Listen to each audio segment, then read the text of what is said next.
Bonjour à toutes et à tous et bienvenue sur ma chaîne YouTube. Je suis Nabila, psychothérapeute, praticienne EFT et Reiki et j'ai créé la méthode Harmonia. Aujourd'hui, je vais t'expliquer en 5 minutes qu'est-ce que le système nerveux et pourquoi il est important de le réguler. Donc, si tu ressens souvent du stress, de la fatigue, un trop-plein émotionnel, ben, cette vidéo est pour toi. Donc, le système nerveux, en fait, c'est comme le chef d'orchestre qui intervient sur tout ton aspect émotionnel, physique, énergique et aussi, donc, du coup, relationnel. Donc, si tu ressens, donc, comme je t'ai dit, il dirige justement ben, tes fonctions vitales, ta respiration, ton rythme cardiaque, ta digestion, mais aussi tes émotions. Donc, la bonne nouvelle, c'est qu'avec les vidéos du challenge, mais aussi les vidéos que je vais te proposer sur cette chaîne, tu vas apprendre justement à le réguler. Donc, le système, il a donc deux branches, la branche parasympathique et la branche sympathique. La branche parasympathique, c'est quand tu es dans un mode relaxation, détente et que du coup, tu te sens un peu plus ancré, un peu plus stable et sécure, surtout avec toi-même et ton environnement. Quand tu es dans une branche sympathique, donc du coup, là, tu es dans un état d'alerte, de danger, de survie et tu te sens bloqué, figé. Tu ne sais pas en fait si tu dois combattre, si tu dois fuir, alors qu'en fait, il n'y a aucun danger réel. Et donc, c'est là où ton système, il est bloqué et il ne sait plus en fait comment se retrouver cet état d'homéostasie et cet état donc de relaxation et de digestion. Donc, pour ce faire, en fait, ton système, il a besoin justement de respiration, d'exercices de Qigong, de libération somatique. Tous les exercices qu'on a proposés justement sur cette chaîne avec le challenge, ça t'aide à réguler ton système nerveux et avoir une relation un peu plus en profondeur et en sécurité avec toi-même. Donc, quand ton système est en alerte, en fuite ou en combat, tu peux te sentir agité. Ton rythme cardiaque s'accélère. Tu ne sais plus vraiment où donner de la tête. Tu as des pensées en fait qui bougent, qui tournent les unes derrière les autres. Et du coup, tu te sens en fait submergé par tout ce trop-plein d'émotions. Tu as l'impression qu'il faut agir tout de suite, qu'il faut tout faire dans l'urgence.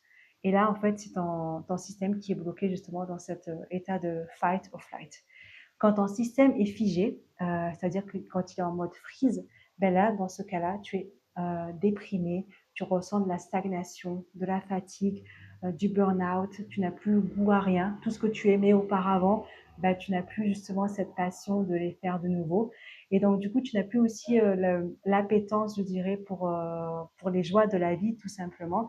Et là, tu n'as plus en fait l'énergie pour faire quoi que ce soit, juste pour te lever, pour aller au travail, pour parler. Et ça, ça te demande beaucoup d'énergie.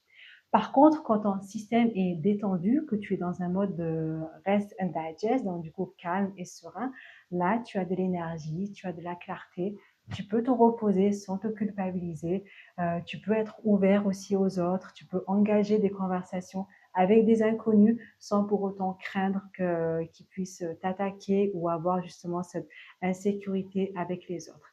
Et là, donc, du coup, aussi, ça impacte aussi ta posture physique parce que du coup, tu te sens un peu plus ouvert, tu parles beaucoup plus doucement. Aucun de ces états n'est mauvais parce qu'à un moment ou à un autre de notre journée, ben, on passe tous sur l'un et sur l'autre. Moi-même, il m'arrive justement de jongler entre le fight and flight ou le freeze parce que du coup, ben, il arrive à un moment dans ma journée où que je me sens submergée et stressée.